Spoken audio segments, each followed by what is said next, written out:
Now, for our special guest today, Jerry DeWitt. Almost you all know him, but I'm going to hit the high points real quick. He is a former Pentecostal minister from DeWitt, Louisiana. He's the first graduate of the Clergy Project, and he still currently works with them to help to screen new potential members. He was a former executive director of Recovering from Religion, and that's an organization that helps those who are struggling trying to leave their religion and all the bad things that come along with it, having to deal with family and such as that. He was also featured in an article in the New York Times, and he's got a second article that just recently came out also. He's the author of his new book. Well, it's about a year old now, isn't it, Jerry? Hope After Faith. Only $20 on sale right there. He'll autograph it for you. Can't beat that, and it's a bargain from the list price of $25.99. Yeah. Working on a new documentary, The Outcast of Beauregard Parish, a documentary film. He is the founder and director of the Community Mission Chapel in Lake Charles, Louisiana, and they meet monthly as basically a secular church. They have a lot of interesting talks and singing and fun stuff, all the fun stuff without the supernatural stuff. He's also a recent subject of a CNN documentary, so cameras have been following him around. It's actually a documentary on the secular movement, but he's had cameras following him around down in his hometown. So what we'll do, I'll ask Jerry to come on up here, and we'll talk for a while. Then we'll open the floor up for Q&A. Please raise your hand, and I'll pass the microphone to you. We'll have extra microphones. That way we can get you in the recording as well for the video, so we know what your question is. So please welcome Jerry DeWitt. Thank you. Very good job. I'd prefer a Darwin. So, everybody hear me okay? I haven't held a handheld in quite a while, so it feels awkward to not have it in association with an offering plate. Does anybody have a hat? We've got it. Yeah, there you go. So how many already know my story? How many already know? The majority of you. Okay, so I thought to not bore you to death with that same story over and over, I'm going to hit some of the high points at the very beginning of this little slideshow that I threw together in 15 minutes this morning before I came over here. I thought, besides trying to bore you with that story once again, I would bring you up to date on different things that have happened, things that are going on, and like the silly person that I am, broach this controversial subject of atheist church. Right? Isn't that fun? Somebody told me the other day, they said, Jerry, you just don't know how to stay out of it, do you? And I don't know how to stay out of it. But I will tell you this, that atheist churches are much like the Ebola crisis. They're made up by the media, right? It doesn't exist. It doesn't exist the way that we think that they exist, and we'll explain that for just a little bit. So this is Grace of DeQuincy. This is about 45 minutes from my home, south of my home in DeWitt, Louisiana, and I was the pastor there for over 5 years. And I will tell you that for the first 2 years of pastoring this church, when that was all that I did before I went to work for the mayor's office in DeWitt, those 2 years were the best 2 years of my adult life, excluding the last 3 years that I've been able to spend with you. See how quickly I captured that and brought it back around? And so what's important for you to understand is that this was not a job for me. This truly was a mission. This was the greatest form of self-expression and the greatest avenue for relationships that I had ever experienced. This was absolutely family. And so I'm sorry that it's not a more elegant PowerPoint, but I just wanted to throw pictures up here so you could visually connect with what it is that I'm saying. This is during my ordination service. The gentleman right above me, this is the gentleman that I would call senior pastor, George Glass Jr. Next to him, still above the couple, is who I would refer to as pastor, George Lee Glass. And this is Bubba and Penny Blackburn, some of the greatest and most beautiful souls that you would ever meet. And so I have been ordained, and now we're turning around during the same service, and we're ordaining them and their positions within the church as well. This is family. These are people that I shared intimate conversations with, that I spent time with, that I loved as if they were my own flesh and blood, right? This was family. Here's a picture of me preaching at another ordination service where we actually had made Pastor Penny, the young lady down on the bottom left-hand corner, in this particular service, I was ordaining her to be my associate pastor. I was very, very proud to be one of the first pastors in that part of Louisiana that ordained a lady to be my associate pastor. And so I think there's no agreement on the lighting situation. And so, but what's important is for you to really truly appreciate that this was family. This was sincere. This was something that was done not as a job, but it was done out of sincerity. So people often ask me this question: how is it that after 25 years of being in the ministry, particularly the type of ministry that I was in, I wasn't a liberal Episcopalian, I wasn't some form of liberal Presbyterianism or something like that. We were hardcore Pentecostals and charismatics, right? And so the natural question is, how after 25 years would you now be where you're at today? And the simple answer to it is this: I loved people with all of my heart, and I loved God with all of my heart. And that love for God with all of my heart caused me to pursue God in a way that led me eventually to reason and then to reality. So anyone who knows my story knows that eventually I met some beautiful people who are here present with us today, but I also met Richard Dawkins. Once I bottomed out, once I got to where that I completely accepted that I was no longer going to be able to be in the ministry. Now the question that I'm asked is, what was that one event? What was that one moment where you admitted to yourself you no longer believed in God? That was kind of a slow burn. That took years of time. I explained it much like this. It's like if you have a pot of water on the stove and that pot of water is boiling.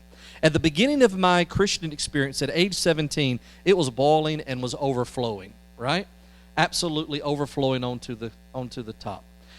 But over the course of years, every time that I would ask a question that would cause my attention to be drawn away from my family's theology or away from the doctrines that I was embedded in at that moment in time in the ministry, every time that I would examine another train of thought, examine the Bible from a different perspective, examine someone else's doctrine or someone else's apologetics, unbeknownst to me, I was bumping the dial on the stove. I didn't know that I was. I didn't know that every time that I read something scientific, every time that I looked into evolution, every time that I listened to a more liberal minister than myself, I was inadvertently bumping that dial and dialing the temperature down, right? I didn't know it.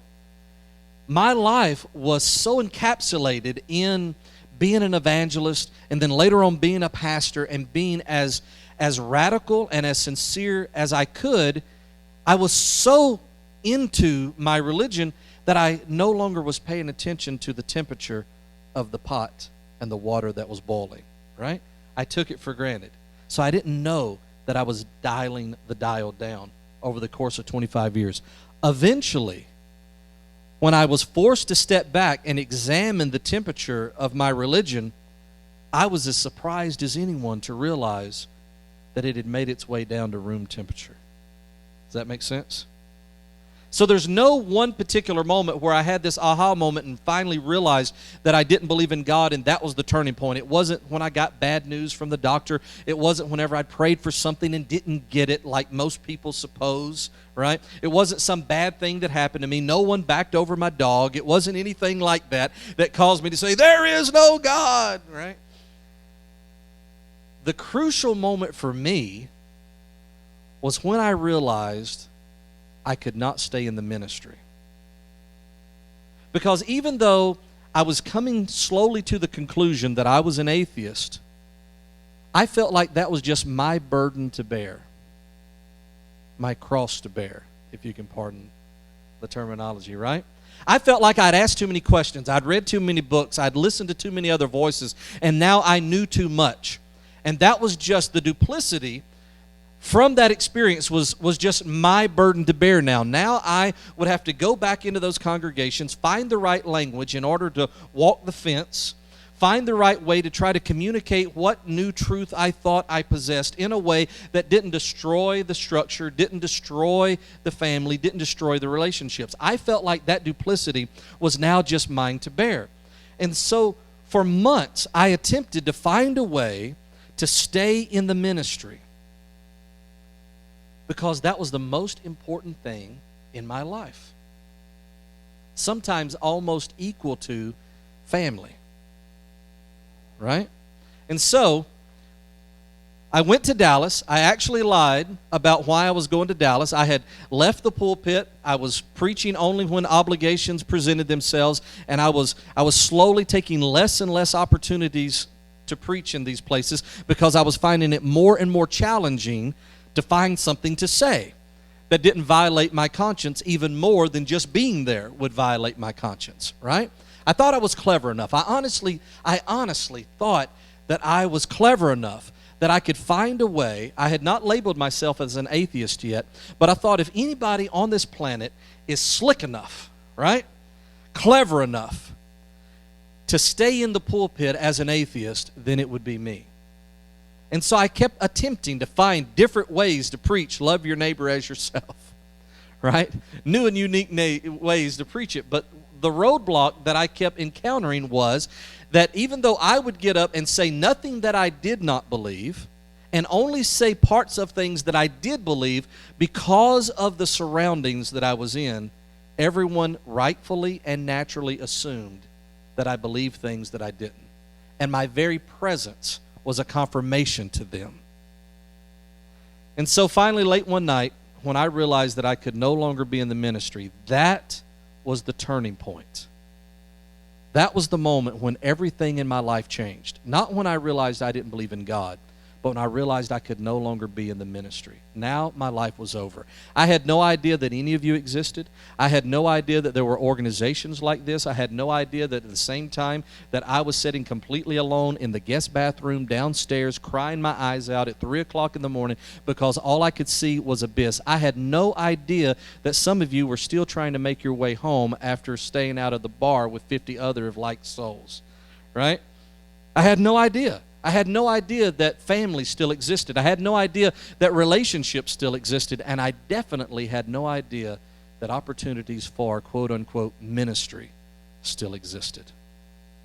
And so, through the internet, I came across Dan Barker's name. That led me to the Clergy Project. The Clergy Project led me to Dallas, which led me to Dawkins. If you already know anything about the Clergy Project, you know he's one of the co-founders of the Clergy Project. That gave me an inside track to be able to go up into Dawkins' suite. That's me, obviously, on one side. That's my son on the other. This is his suite on the... That hotel was monstrous, like 33 floors or something ridiculous, right? And so here we are up in the suite on the 33rd floor, which is kind of ironic if you're cool enough to catch it, but it doesn't matter. And so here we are up on the 33rd floor in Dawkins' suite, and this is an incredible moment for us, right? For both me and my son, this is a hero, a true hero, someone who's blazed a trail and opened our eyes and given us a second chance on life, a second chance on having a freedom within our life, a life that now could be based on reason. And so I very foolishly came home, posted this picture on Facebook. There was only about 200 people that were friends with me on Facebook at the time, and I'd been out of the loop enough that I really thought no one would care. Now, this is all part of the story that you already know very well, but it's an important part, and it's the reason I'm reiterating it. And so before long, as you know, the scandal broke loose, right? People did learn about it. My Aunt Grace did tell people. And so fast forward several months, and the story's out, and I'm asked to speak at the American Atheist Convention the day after the Reason Rally in Washington, D.C. This is where I'm going to be a little more personal with all of you and the million people who are going to watch via YouTube. And so here's the thing, and bear with me for being self-indulgent for a few moments. Just remember everything that I just told you and how important my life and my ministry was, or my life in the ministry was to me, and how desperate I was to be able to be myself, right? The last church that I pastored was a Presbyterian church that had been pastored before me by a Baptist minister. They were very independent, and I thought that if I could get away from the charismatic movement and all of its promises of healings and gifts of the spirits and prophecies and, American voodoo, right, that I would be more at peace. I would be in a liberal situation. But what I found out pastoring that church was, you like that American voodoo part? That was pretty good. And so what I found out was that they were just as fundamentalist as anything else that I'd experienced in the charismatic world. But I was looking for a way out. I was looking to be able to express my individuality and talk about reason and talk about science, talk about evolution, talk about comparative mythology, all things that excited me, all things that were now part of my self-expression. And so as I'm approaching my opportunity to speak at the American Atheist Convention, I'm being warned by fellow ex-ministers, lose the preacher hair, right? The poof, that's what we would call it in Pentecost. Normally on ladies, but, I confuse people a lot. Lose the jacket, lose the preacher voice, lose the cadence. I was told by ex-ministers, the secular movement doesn't take too fondly to being preached to, right? And now I was back in the exact same dilemma, just with another set of people. I was back at the same dilemma, but in a different venue now. Because when I was in Christianity, I felt like I had to modify who I was, modify my personality to fit in, and now I'm being told to modify it yet again. Because the point of this reiteration is to confirm to you that preaching is not an act for me. It is me, right? It's who I am.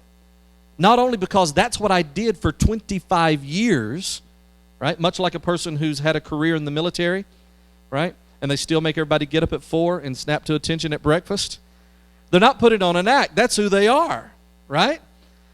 That's just now the life that they live. Okay, yeah, I know we've got a few out in the audience, don't we?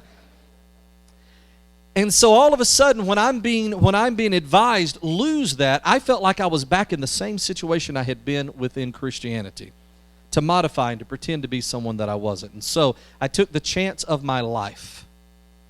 I got up at the American Atheist Convention in front of, I guess, maybe at that time, 700 or 800 people were still around after the Reason Rally, and I preached. I mean, I preached a sermon that morning. And what's great is that all of my advisors were not only wrong, they were dead wrong. It worked. It worked wonderfully because it was time in the movement for variability. It was time in the movement for true uniqueness and self-expression. And the movement, the demographics within the movement had grown to such a place that there were more and more individuals sitting in the audience that needed that nostalgic need to be met. Throughout the last 3 years, hundreds of people have contacted me and said, it feels like it brought me full circle. It feels like I'm finally back home. It feels like that this wound that I received through my religious experience is now finally being knit back together, and I'm finally healing up because what you say and how you say it, it resonates with my history. And my whole history now doesn't have to be flushed into the past because of my non-belief, but instead it's a part of my journey. I could preach right now, I'm telling you. I'm feeling it. I'm going to hold off. And so it not only worked within the secular movement, but it began to work within the media. And before long, people found out about me and about this weirdness that I had, or that me and others, I don't want to take full credit by no means, but me and others had now brought into the world. And so this was the first time that we ended up in the New York Times. That, as many of you already know, led to a book deal. What's most beautiful to me about this book deal, it sustained us for a year. The advance that I got off of this book deal paid for me to travel around the country basically at my own expense for a year in order to promote the book. Now, that's kind of a weird business strategy, isn't it? Use the money you get from the book to travel to talk about the book, and that's about it. But The bottom line with this was that all of a sudden, when I was at my lowest, the book deal came about. On the very day that I was supposed to, my house was supposed to go up on the sheriff's sale because we had fallen into foreclosure. On that same day, we had stopped it through bankruptcy, but on that same day, August the 29th, a book deal was made. You're talking about a roller coaster ride, right? It was quite a roller coaster ride. So then the book began to lead to attention, right? How many of you have seen me on this CNN piece called Faces of Faith? Faces of Faith. I want to send you the link. It's the favorite of all the things that I've done on television so far. Yes, ma'am?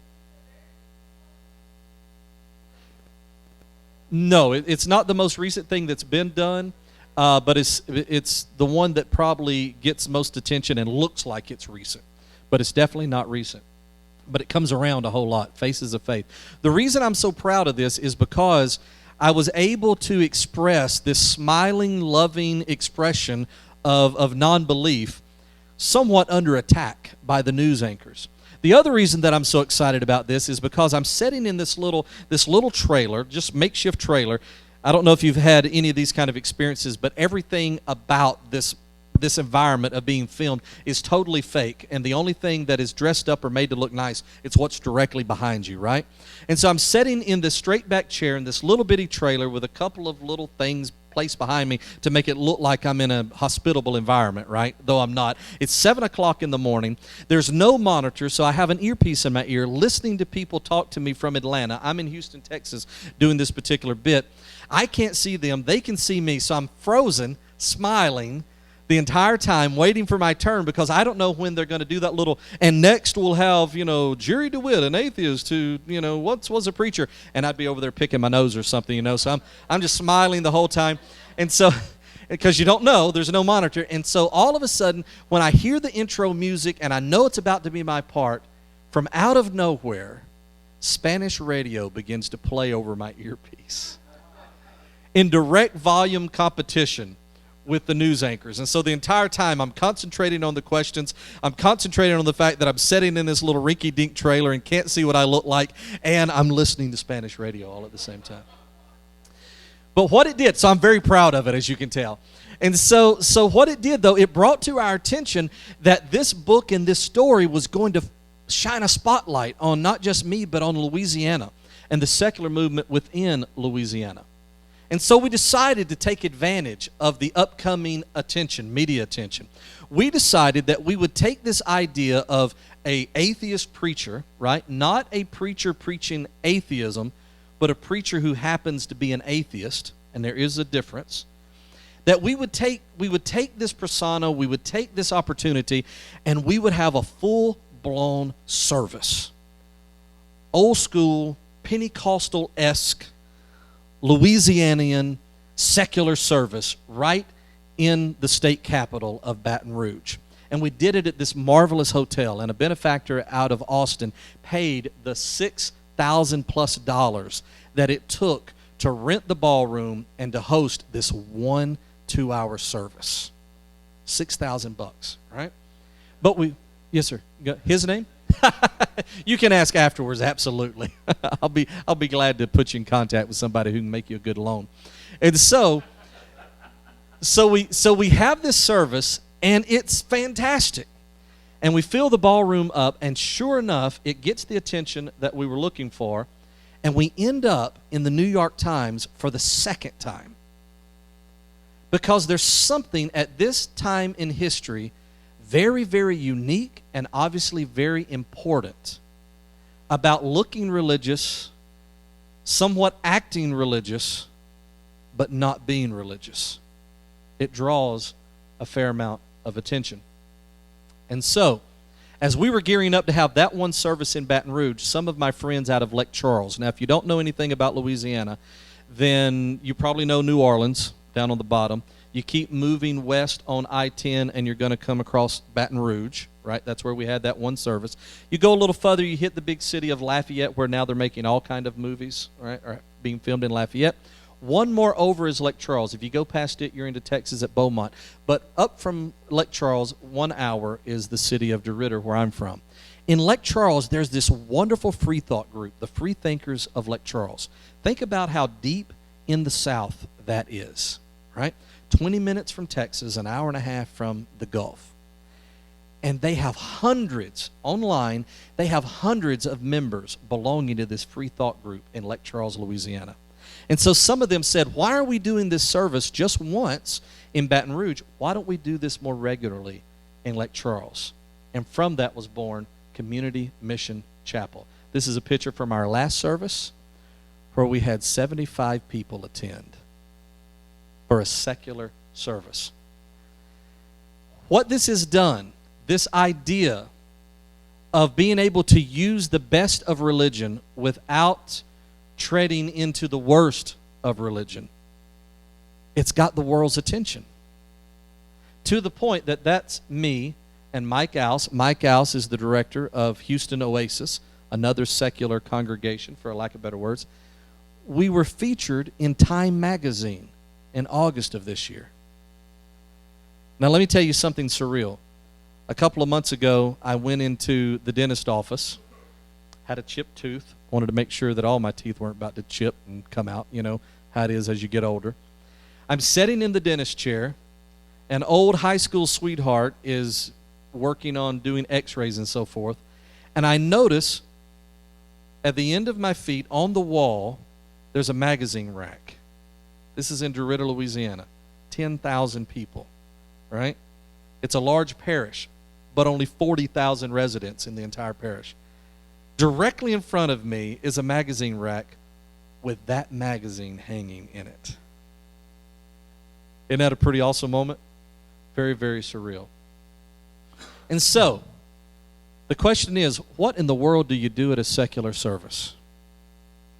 Well, for one thing, what makes it special for us is we have Pentecostal-like music, right?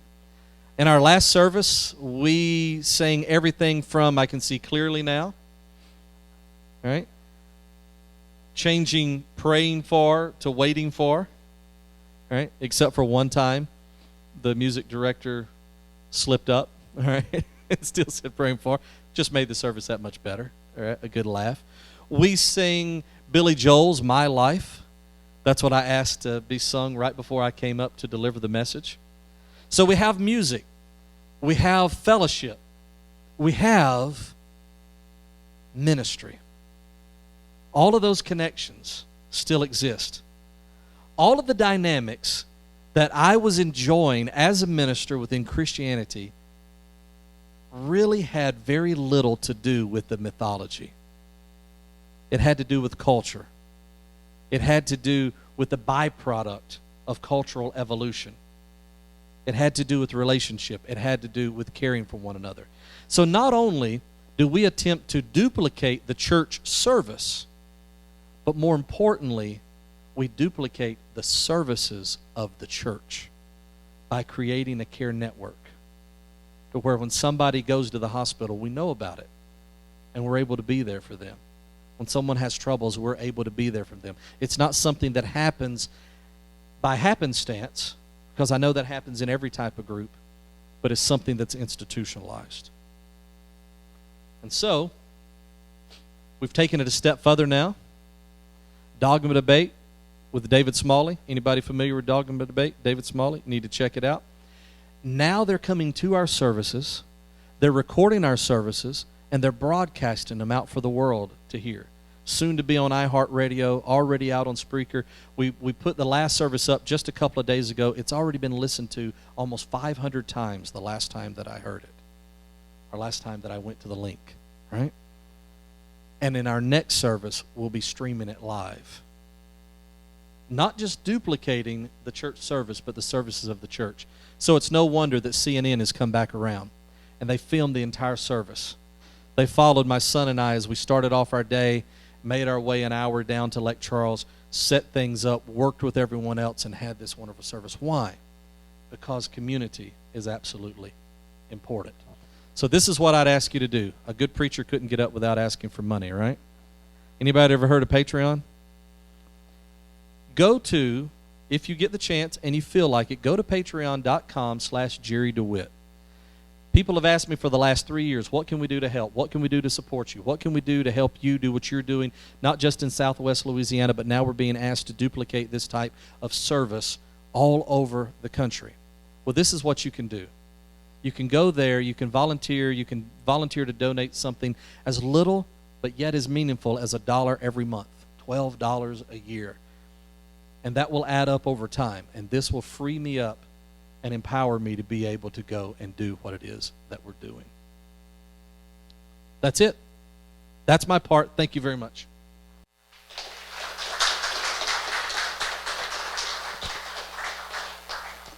I have a question for you. Yes, sir. Are you creating a new religion? No.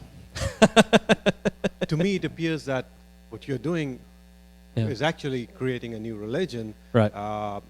Maybe a religion without God. I have nothing against it about it. But why do you say that you're not creating a religion? If it's Right. not a religion, Because what it is? already exists. Yeah, we're not creating a new religion because the religion, if you, depending on your definition, and that's where things get tricky, is everyone has different terminologies, different definition. If we could all go by Webster's dictionary, it might be easier conversations to have. But I think it's fair to say that humanism, as far as a philosophy is concerned, by many people can be considered to be a religion as well. And so what we actually are promoting during our services is actually humanism. And so I say, no, we're not creating a new religion, by meaning, no, we're not creating atheist church. We just happen to be atheists who are doing something that looks a whole lot like church intentionally. We're not creating the atheist church religion. We're actually just actively engaged in another way of doing the humanism religion. And I would only say religion using other people's definitions. Obviously, whenever I say religion, what I'm referring to, and this is all just depending on your vernacular, where you're coming from. When I say religion, it usually entails some form of supernaturalism that then directly creates authoritarianism, right? One thing that we do very unique at our services, quote unquote, is nobody gets to get up and preach without being questioned. At the end of every service is Q&A, all right? Time is always made for Q&A. Nobody can get up and just speak their piece and then everybody has to go home and swallow it. Instead, it's opened up just like it is right now. Everybody gets to challenge it. Everybody gets to ask questions. And so that's the reason I don't personally call it religion, but I can see where others would. Yeah. Thank you for that question. It's a fantastic question. And it is the key point. It's the reason why CNN and different ones are interested in what we're doing, because that's the way they would see it as well. Yes, sir. Jerry, you've obviously created something unique here. And so I'm wondering, what are the, ideological boundaries within which this group is formed to serve? So, for example, when people come up and they talk about woo and, they've got like this force field and there's, magical creatures but not a god or whatever. And, I wonder, where do you... How do you draw a line and say, well, this group is for this, actually? Right. Exactly. And so it's the reason why we refer to ourselves first and foremost as a secular congregation, okay? We're always emphasizing two words, secular and humanism, over and over and over. We don't necessarily, though it's going to come out in every single service, especially when you got people standing up giving testimonies, right? Atheism is going to come out. The A word is going to be said, and it was said plenty in our last service. I really, really would ask that you go to dogmadebate.com/CMC, Community Mission Chapel /CMC, dogmadebate.com/CMC, and just listen to the service, and you'll hear how we express ourselves, what it is that we're actually saying and what we're doing, and you'll get a great appreciation for how much a difference the music makes. And I can promise you, it's going to be too religious for some people, right? We don't claim that this is the next great thing. We don't claim that the entire movement needs to go this direction. This is simply meeting a need for a very specific type of person, and many times in a very specific part of the country. And so the way that we safeguard from this is that absolutely no woo of any kind whatsoever is allowed. None, all right? I'm the director. I have an assistant director. We have a music director. We've got a board of trustees that are all on the exact same page. Everything goes through the entire group, all right? Every single thing that happens gets voted on by the entire board of trustees, all the way down to what will the theme be next Sunday? What do you think about this set of songs? Now, we're fortunate that we've got a great group of trustees at the moment, and that doesn't develop into, a quagmire by throwing everything out there. But what it does is it creates a lot of checks and balances, all right? There will even be services, such as like in December, that I won't be there. So it's not based on any one personality. It's based on a mission of creating community around secular values, right? And so we emphasize that over and over and over again. Secular, no superstition whatsoever, no supernaturalism whatsoever. That's what we do. Now, where even we can end up with a hang-up and we just power through it, for lack of better words, is over terminologies, all right? Because some people sitting in the church-like situation will gag at the word church. But that sensationalism or that confusion is what's bringing our part of atheism to the attention of the entire world, right? And so if we were to modify our language in every way possible to please everybody, not just everybody sitting in the group, but everybody within the secular movement, then CNN wouldn't be with us, right? Number one, you couldn't do it. Right, yeah. I mean, take any blog and then you'll watch it split up in 45 different directions, even a blog. I mean, you just can't.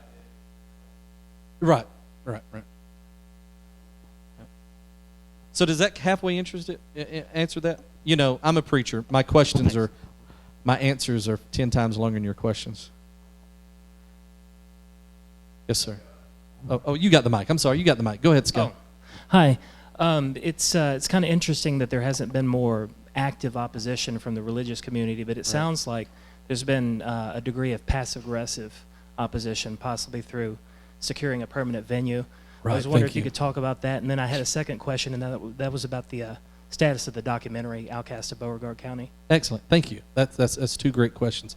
Does everybody know that I got a bromance with Sky? That we've been close for a long time. I've embarrassed him. I'm sorry you had to find out about this publicly, but that's the way I do everything. Yeah, exactly. And so here's the answer to his question. First, about venue. For quite a while, since we first established this idea in Lake Charles, we were able to meet at this little mom and pop coffee shop, right? Probably if you elongated this room, not much more space than this for the entire coffee shop, including where we would be. And it was great. It felt like home. That's where the Lake Charles Free Thinkers meet regularly. It was an accepting place. I have no idea the religious stance of the owners, but the place is painted in some kind of New Age looking ways. I mean, I can remember some dream catchers up on the walls, and so it just felt kind of at home for us. It was pretty out there for Lake Charles, Louisiana, and that was home. And then CNN asked to come in and film our service, and the owner said, "Nah, you're welcome here whenever you don't have cameras following you around, when you don't have CNN with you. You're welcome to come back, but we don't want that level of attention." Obviously, that wasn't their words, but that was my interpretation of their rejection. And I'm an awful sensitive person, so I'll tell you that up front, but it broke my heart. And it made me mad all at the same time. I mean, I'm also, not only am I a sensitive person, but I'm a conflicted person. On one hand, I could completely understand how they would be leery, how this is not their thing, this is our thing. They were just being gracious by letting us be there, and that they were probably right that it could do something negative to their business. So I understood that on one hand. On the other hand, I thought about all the money that I had personally paid to be in that venue out of my own pocket, and I thought, it's kind of like, I'll go out with you as long as nobody sees us together. Is the way that it felt, And maybe that's just a sore spot for me or something. I don't know. So we weren't able to be there. So we turned around and we started reaching out, and we found this wonderful ballroom at the local casino. And it was elegant. It was great. I even liked it better than the other, than the other environment. It was a huge room. It was all perfect. So then we started advertising that that's where we were going to be. Our CNN service is coming up, and we're going to be at this ballroom. That made its way to the marketing director, and the marketing director called me and said, we're going to have to deny your rental. Now, this is about a week out from our event. We're going to have to deny your rental because our patrons do not want to be filmed. And we said, we're not filming your patrons. The cameras are going to be in boxes until they get into the ballroom. The whole thing's going to be closed off. Nobody's even going to know where we're at. We're just going to use the space. No. I dealt with every objection to the point that eventually the marketing director admitted to me. Now think about what I'm about to say to you.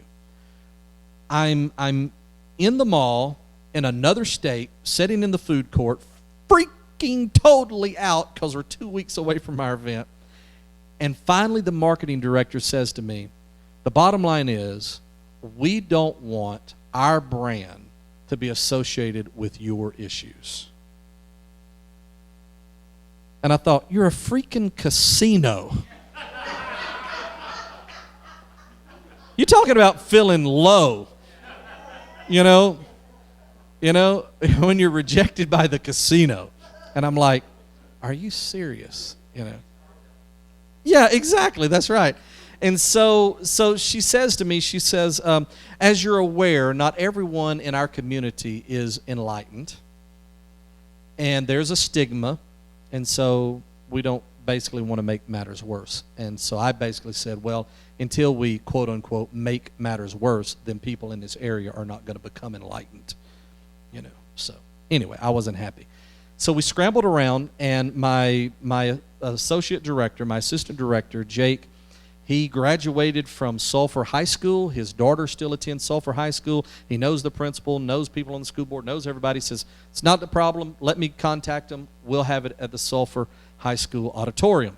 Great. Now we're down to like 5 days before the event. He secures it. He goes in. He buys the insurance. He pays the fee, does everything he's supposed to do. The event is on Sunday. Saturday, around noon, Jake texts me and says, I'm at work. I can't explain in details, but I just got a call from the risk management department from the school board, and they're not going to let us be in the building tomorrow. So I run to Facebook to see how many people I'm going to have to try to contact personally to let them know it's not going to happen.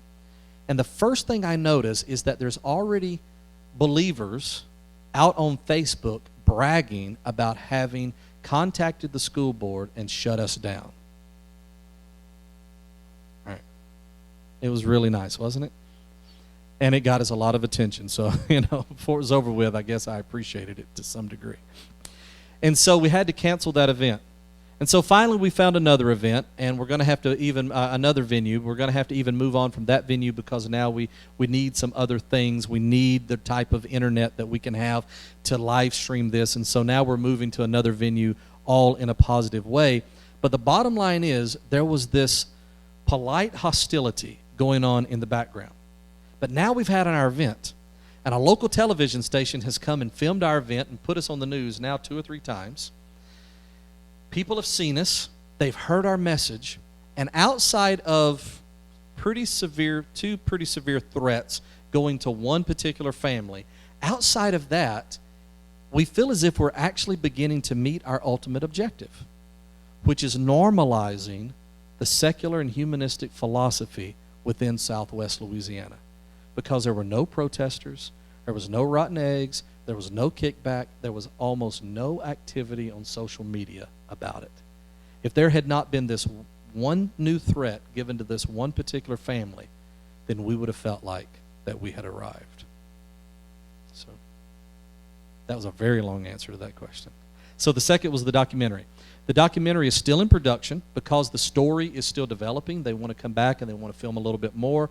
There's a possibility that the production team may expand as well with some more producers. And so it still looks like it's probably going to be next year before something comes out, but everybody's still very excited and the whole project's still growing. So it's going to be awesome.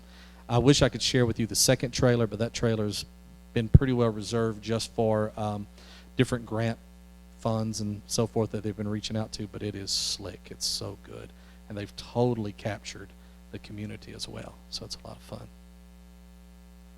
Do you need the mic? Oh, here he comes. He's running around.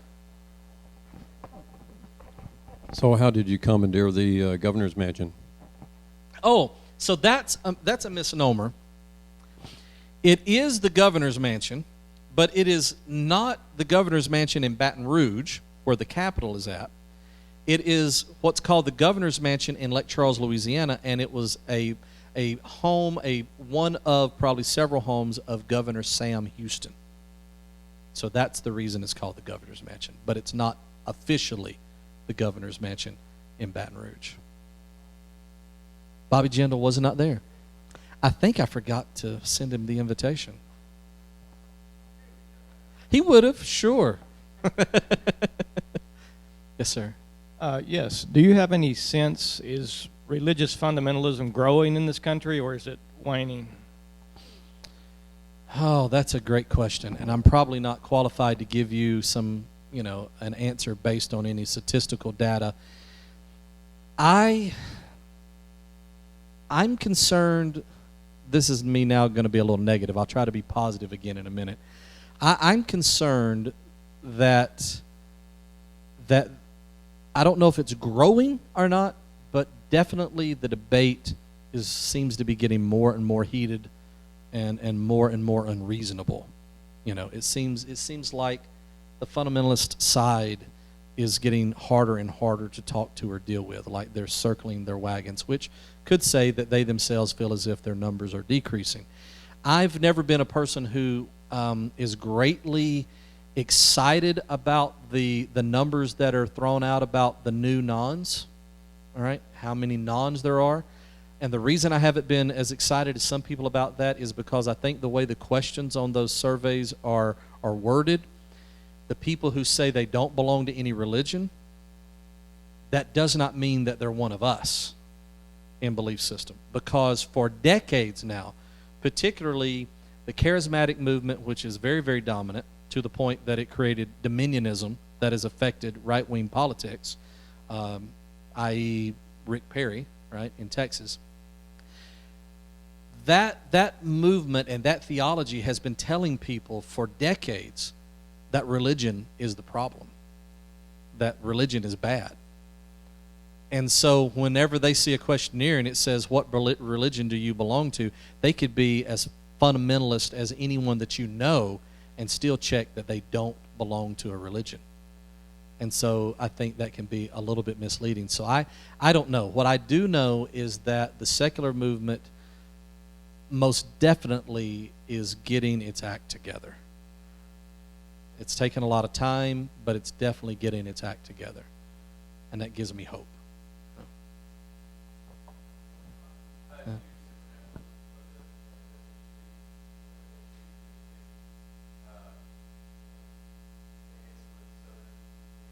Yeah.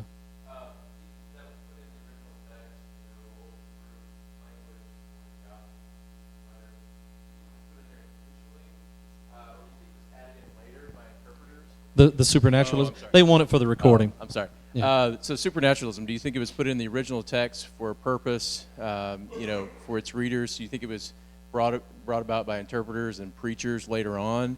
And why is it there? Yeah. And I was going to ask you too, your education, your degree. Yeah. Thanks. And so I answered the degree one very easily. I don't have one. I did study drafting for a period of time.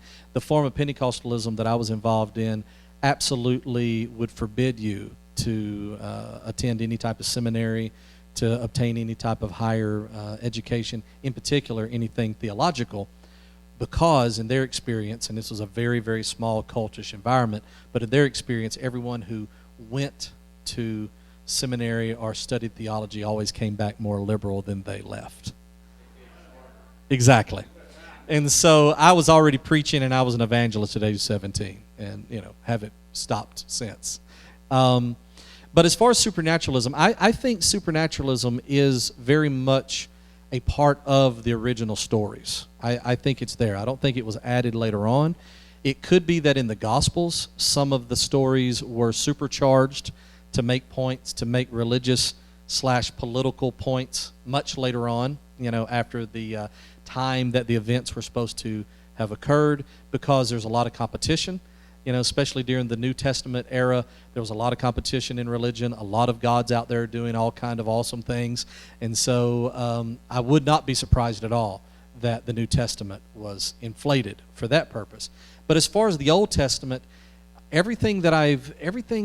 only everything that I've read as far as commentary, but just reading and getting, for a lack of better words, the spirit of the text itself, the supernaturalism is the point. The whole thing is the point. If there is no true Jehovah that is truly leading Israel, then the whole thing becomes a moot point. Now, could that be that the priest of that time were engaging in priestcraft? Absolutely. They absolutely were, because we know that there was no pillar of cloud by day or fire by night, right? And so when that was written, it was obviously fabricated, but I think it was something that was expected and believed by a lot of people. I don't think it was injected later. I think it was part of it. Now, backing up, obviously none of those stories were written during the time period that they claim to have happened in, right? I mean, one of the first things that began to discredit the Bible for me was reading Moses' account of his own death and burial. Right? And then all of a sudden I was like, what? Wait a minute. That was very, very early on. Here we've got the 5 books of Moses, and Moses is the author. My Thompson Chain, right, edition tells me that at the very beginning of that particular book. Moses is the author. And I'm like, but at the end of the book, Moses dies. And nobody knows this is one heck of an author here, And so, but I don't think it was, I think they were much in the same situation. My sense would be they were much in the same situation that supernaturalists are in today. When they write about it, they believe it. It's not necessarily done as a lie or done to just make something up. It has a purpose. It has a mission. They just haven't seen it for themselves. But they know the guy who just came and told them about it. He definitely saw it happen. Yeah. The role of art or poetry. Like the role of art or poetry? Would you call artists or poets, musicians, would you call them supernaturalists? No, absolutely not. No, absolutely not.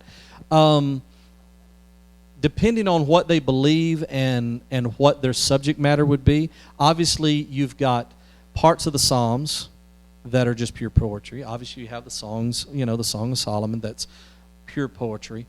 But yet, and maybe that was manipulated later on, all right, to make it more politically correct or to maintain the narrative that was needed.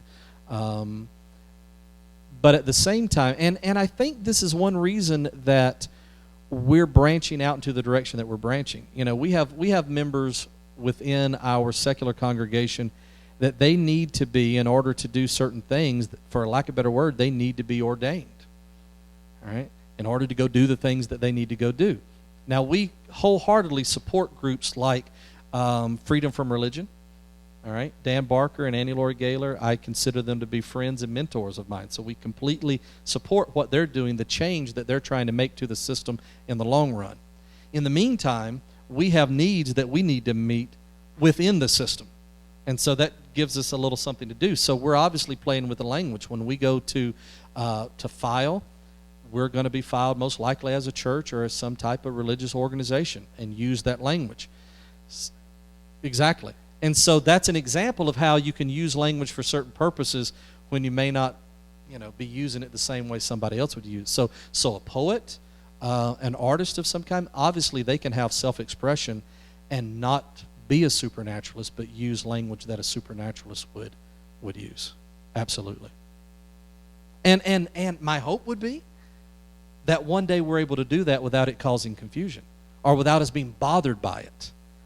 For me, a win is not for every church in the United States to have plywood over the windows, because I don't care what people do on Sunday mornings.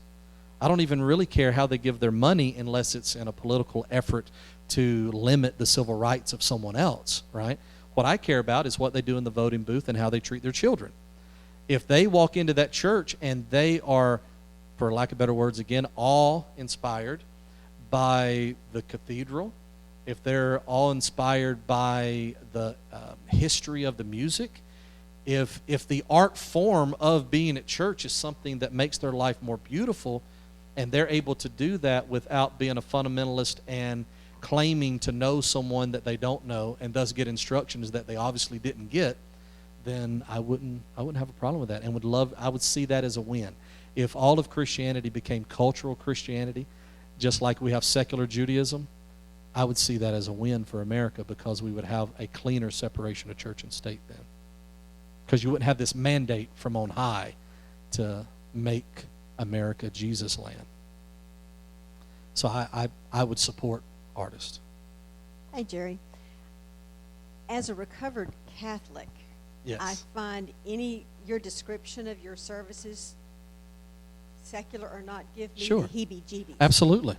But I totally respect and admire what you're doing in your corner of the world. I just want to put that out there. I appreciate that. But oh God, make me nuts. Yeah. I'm going to go out of my comfort zone here. I've spent the majority of my life faking interest, faking knowledge of everything around me, and I'm smart enough that I've been able to pull it off. Mm-hmm. But as an adult now in my mid-60s, I don't want to fake anything. And I feel like that the longer I am around, I've only been in the atheist environment here in ASF a year and a half, maybe, and I really feel like I'm behind the power curve. Even when your name was mentioned the first time, everyone says, oh yeah, you know Jerry DeWitt. No, I don't. You didn't? No, God, I am didn't. crushed. I read about you somewhere, and my question is, what is a good source? And there may be other people in this audience who can answer. I'm sure there What are are some good sources to catch up? I want to know what's going on, where we've come historically, where we're going. I want to catch up. And I don't like to have it assumed that I know about people like you, but I want to catch up without faking my way of Well, it knowledge, depends knowing on, that. that's a great question. And I think it depends on, is there any particular part you are more naturally interested in, and would you want to catch up on those parts? Like, for instance, if you're attracted to, say, humanism, that part. Not all atheists are humanists. Not all humanists are atheists, okay? That's, once again, an expression of individuality. But if you're interested in humanism, there's tons of resources that can tell you the entire history of humanism, not just the United States, but throughout the world, that are very, very good. I mean, like, one of the first things I would send you to would be the Humanist Manifesto. There's a manifesto. It's called the Humanist Manifesto. And it will not only tell you what is the current stance of humanism as a larger body, but it'll catch you up on the history as well. Then there's just a ton of different books out there. I think it maybe is a little obvious, but if you go to the Dawkins, if you go to the Hitchens, if you go to the Sam Harrises and the Daniel Dennett's of the world, it's not going to take you too long to see, in particular, what got us to where we're at right now, more immediately.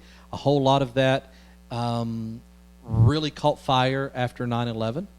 And so that's an important, when you fully appreciate how new atheism, for lack of better terms, once again, have I said that like 10 times already in the last 2 hours?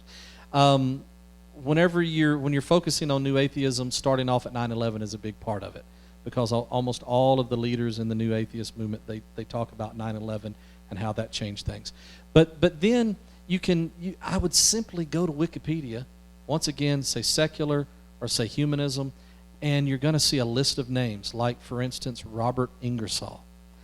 If you just Google Robert Ingersoll, that's going to take you off in a dozen different beautiful directions that will show you the history of non-belief in the United States in particular.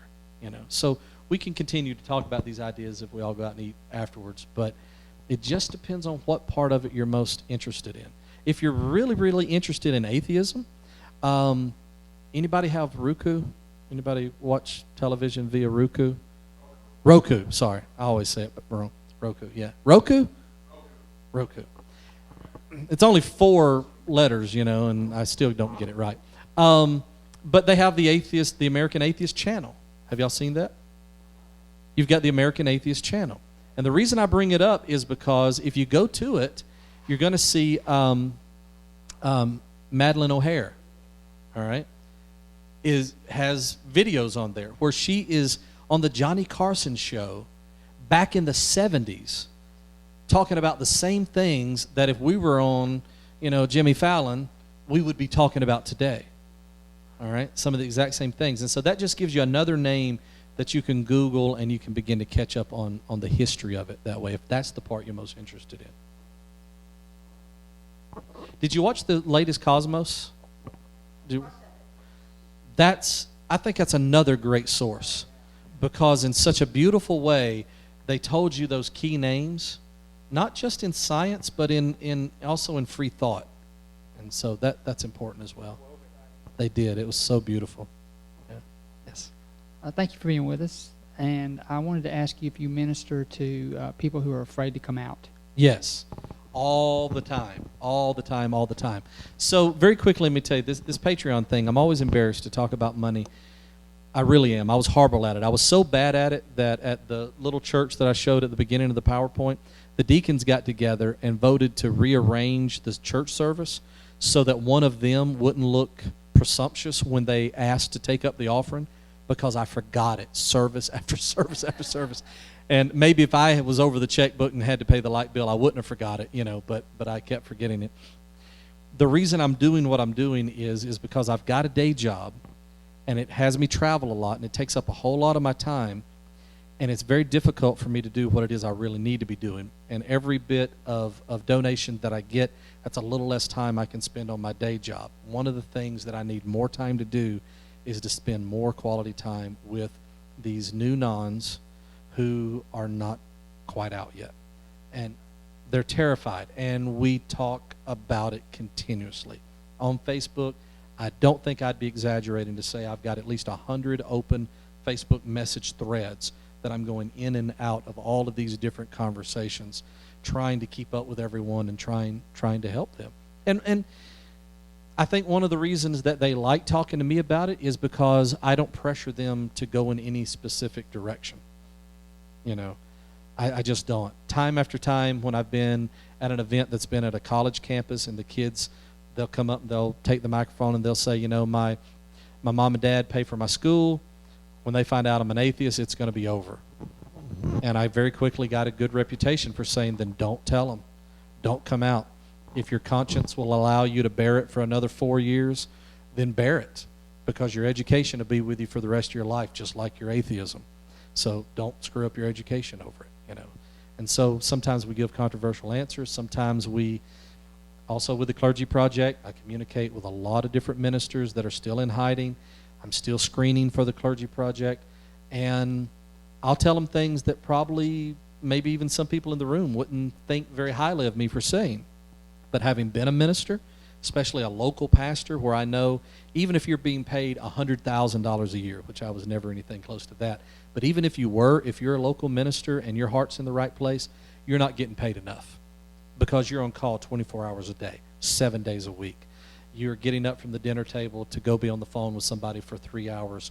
You're getting up at 2 o'clock in the morning to go to the emergency room. You're preaching funeral after funeral after funeral, and it is killing you and it's killing your family. And there are ministers fleeing from the ministry in the hundreds every day. And so what I'll tell them is, I'll say, you and your family have been sacrificing for years. I'll say, is that correct? And they'll say, yes. I say, you need to be selfish for just a little while. I'm not telling you get up in the pulpit and lie. Don't give another altar call. I'll say, don't give another altar call. Don't tell another person they're going to hell. And by the time they get to me, they're already not doing any of that. But for my own conscience, I emphasize those things. I say, you get up and you figure out how to preach, love your neighbors yourself for the next several months or couple of years, until you can get some more education, until you can get a better job, until your family, whatever the situation needs to be, so that you can get out in a way that doesn't destroy your family. Oh, there's definitely safety issues. There's safety issues. That's on one extreme. Another extreme is, like, for instance, we had a minister in the Clergy Project, one of the original ministers in the Clergy Project. Matter of fact, his pseudonym was Adam. All right? It took him years to get out of the pulpit. One of the major reasons why is because his wife, truly, her life depended on a very expensive medication. He was fortunate enough that he was on staff at a church that had hospitalization. That's kind of rare in some, in our part of the world. And there was no way whatsoever he could just drop his job for his conscience sake, go be a greeter at Walmart, and not literally watch her die. And so he couldn't do it.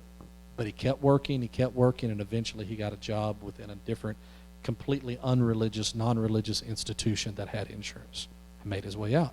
And so I encouraged him dozens and dozens of times, be strategic, be selfish during this time period. Because I did it all completely wrong. Completely. Sure, absolutely. We've received death threats.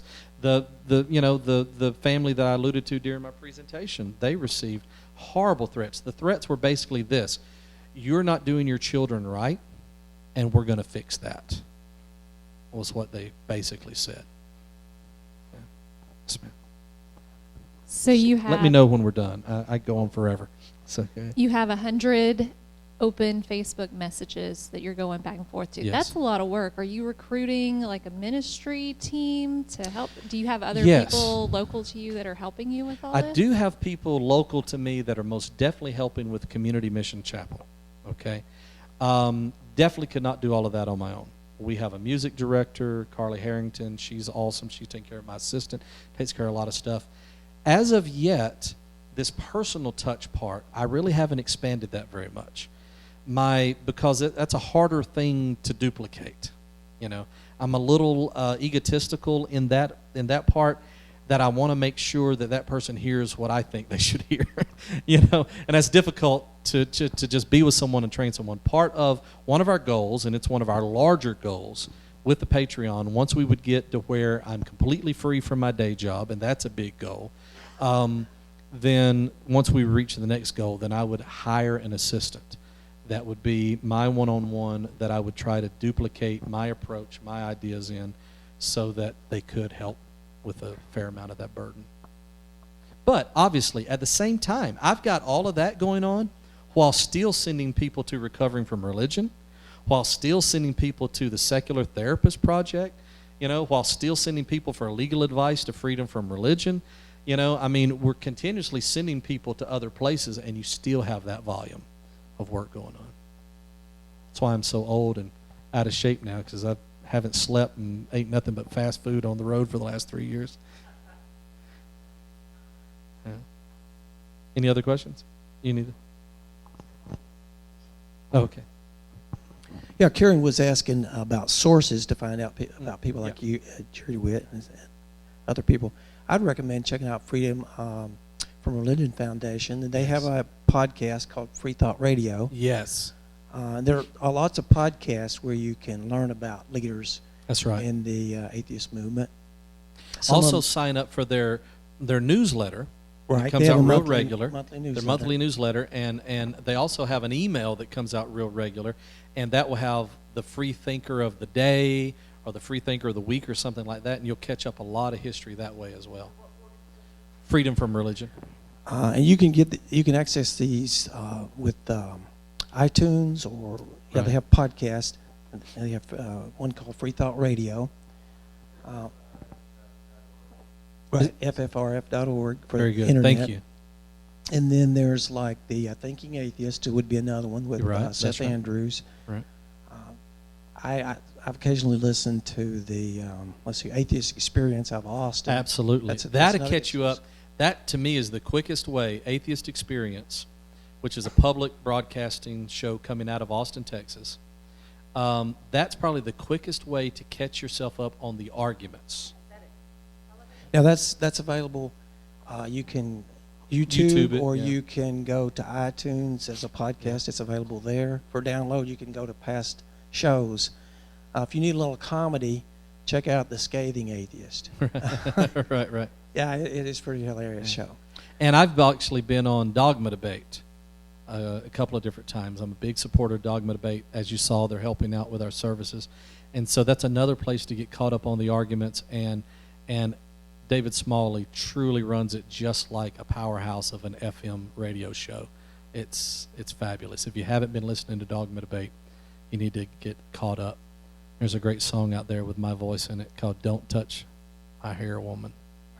Now, is that on the radio talk? Yeah, I'm sorry. Yeah, go ahead. Most all of these you can Google. You can get, and you can you can find them on YouTube typically. And iTunes. And the Skepticon was mentioned. That's another good place to hear some of these people speak, right?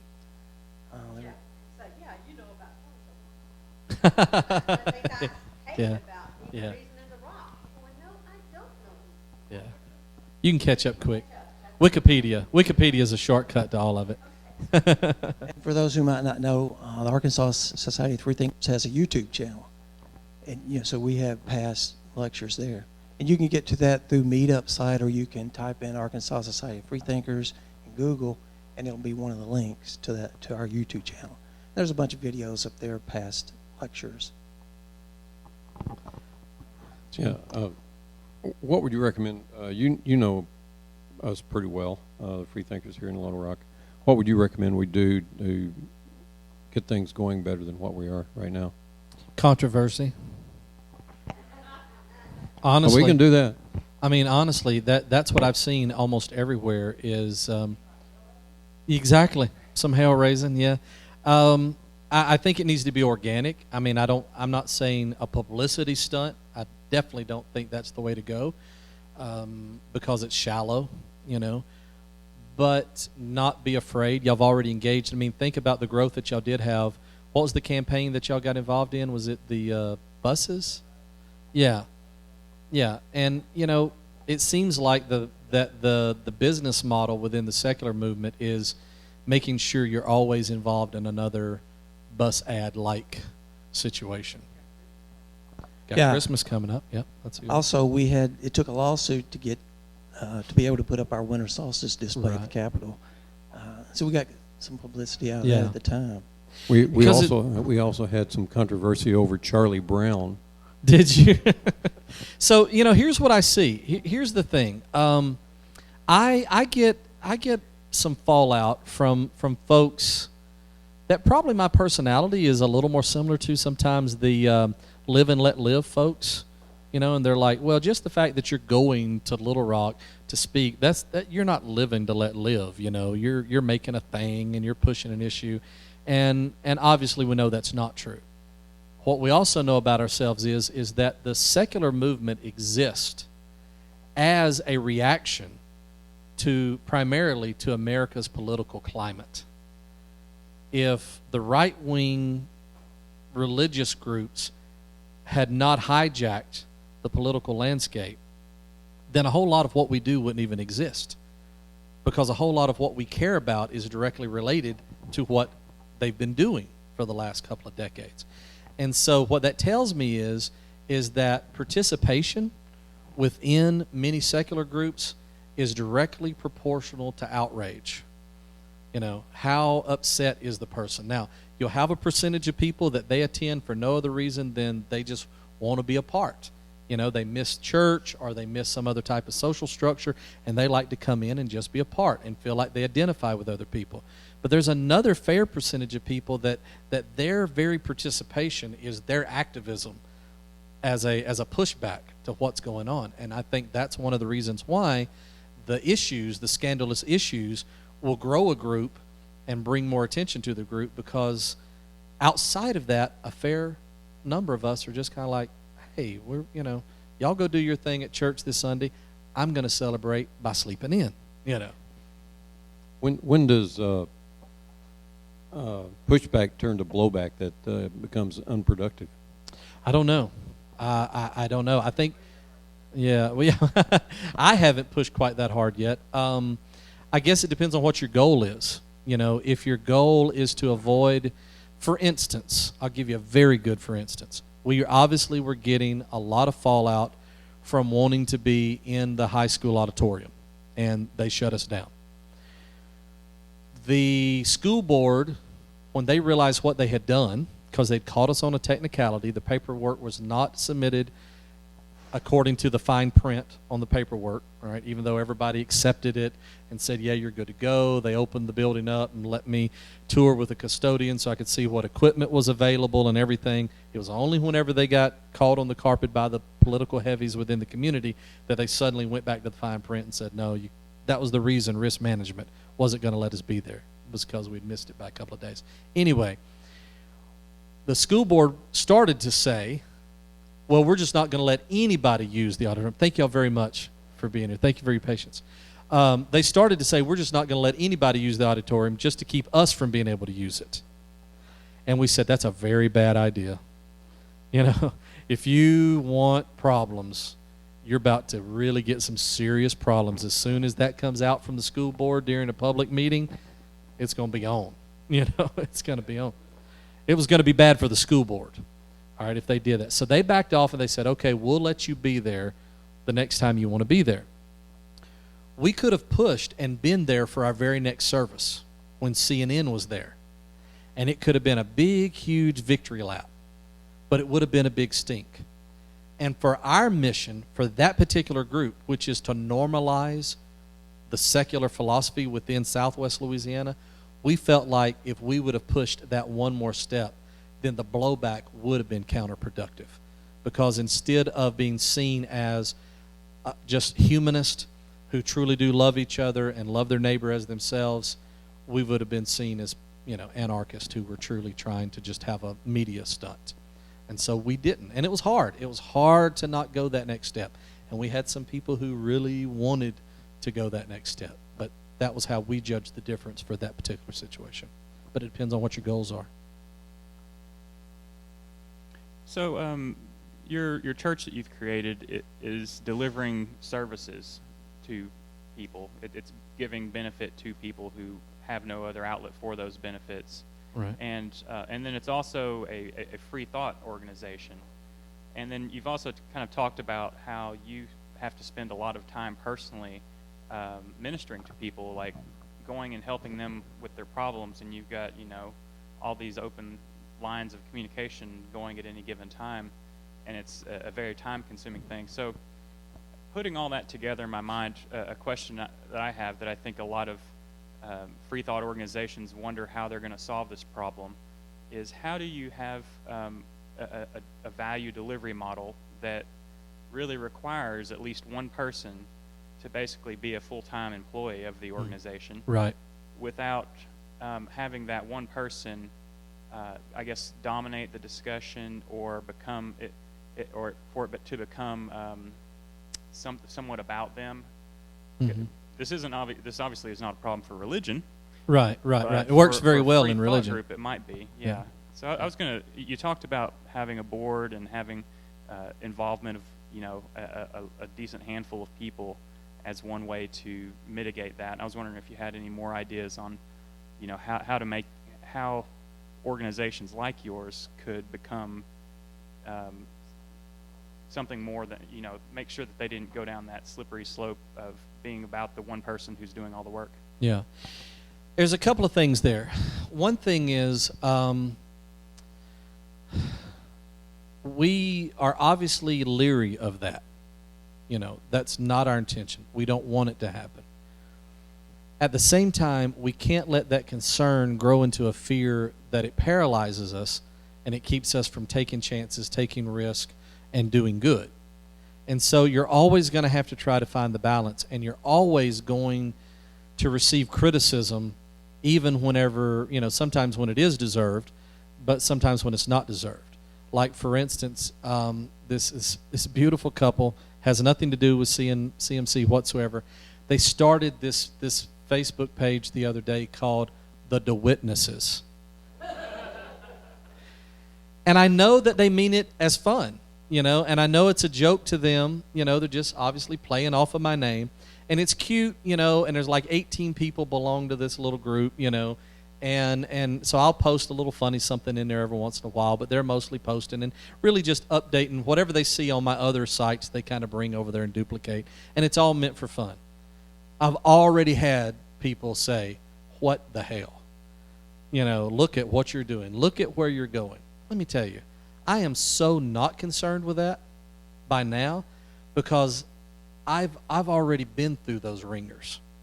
You know, when I left religion, I received so much criticism that the criticism I get from the 0.1% of secular people means almost nothing to me. You know, because I understand that if we get too concerned about things, what we have to do is we have to set up a strategy, a mechanism in advance, such as the Q&A part of the service, having a board that has complete control, right? Because I'm just the director, all right? At any moment, that board could say, "You're out. You know, this whole thing's become about you. It's all about you. This ain't what we're wanting. You're out," right? And so you put those safeguards in place. But at the same time, we have to take advantage of personalities. We have to take advantage of skill sets. We have to take advantage of history that people have and not shy away from it to such a degree that we're not useful. So it's always going to be a balancing act. And what that will mean is that at some point in time, somebody's going to fall off the wire. It's just going to happen. And we just have to be okay with recovering from that. As far as the making sure that you can have someone like me out there doing what they do, the whole secular movement still is going to have to get over this money issue. You know, yes, they do ask for money in religion. They also sit in chairs.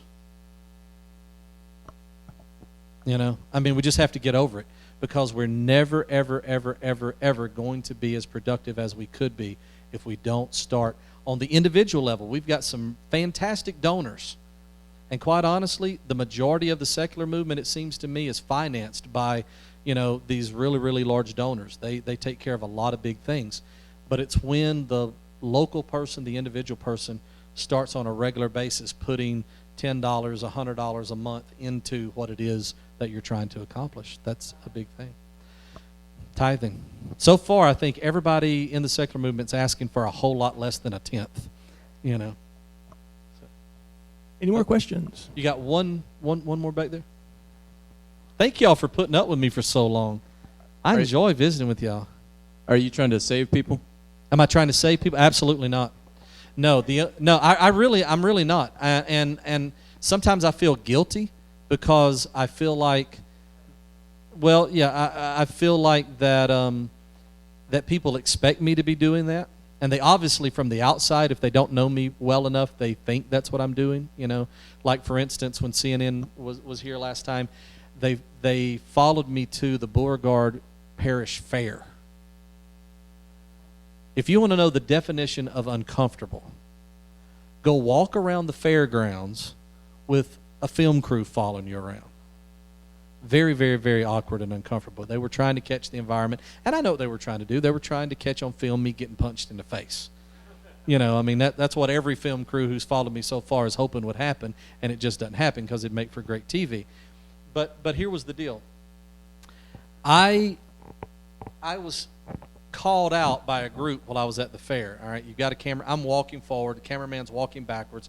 I'm speaking to the camera, talking about where we're at or what we're doing. And so a producer's behind the cameraman asking people, "Hey, would you scoot back? Would you move that way? You got a camera coming through," so you have this one long continuous shot. Well, they got to this group of people, and when she said that to them, the people said, no, we won't move. We will not help that atheist preacher in any way, and he's not welcome in our community. Well, unfortunately, the camera was on me and not them, or it would have made for great footage. But that's what people assume about me, is that because I'm a preacher, I'm preaching atheism. And that's not it. That's just the platform that's brought me to attention. I'm not trying to save people from religion. I'm not trying to save people from superstition or supernaturalism. What I'm trying to save people from is a life of not being able to be true to themselves.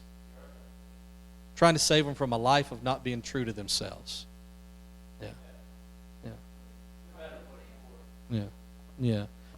Yeah. So if you want to use it in that way, yes, then I'm trying to save them from a future of where they have to hide. Whatever that might be, because I defend everyone's position at the same time. Yeah. Yeah. But I appreciate that question. Where do you see yourself in 10 years? Say again? Where do you see yourself in 10 years? Oh, that's a wonderful question. I honestly have no idea. Absolutely nothing that I have planned on has turned out in any way that I expected or would have wanted. And so that's a great question. I don't know. What I would like to have happen, I would like to be able to do what I'm doing today full time and have that actually as the way that I make a meager living. And I would be very content with that. You know, I'm in the process of writing a second book. And so obviously I'd like to get that book done. That may take the full 10 years, you know, I don't know.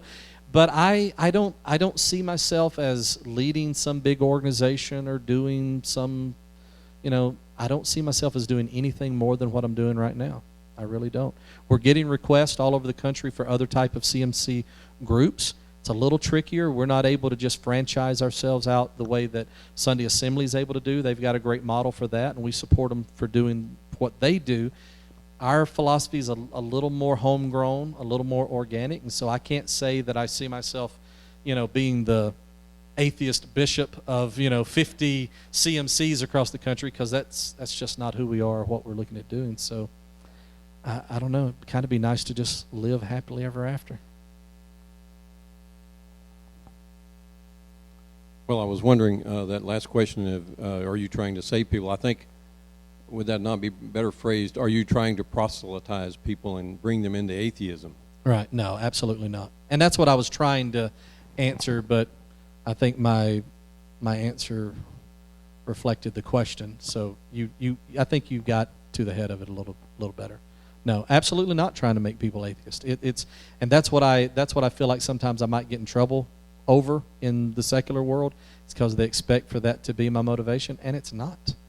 You know, I've got religious friends, not a whole lot anymore, but I've got a small handful of them, you know, and when they'll talk to me about something, I mean, they'll even apologize. You know, they'll be like, "Oh, thank the Lord," and they'll be, "Oh, I'm sorry." I'll be like, "Don't do that to me, because that's not who I am." You know, I know when you say "thank the Lord" that you don't mean it. You know, so.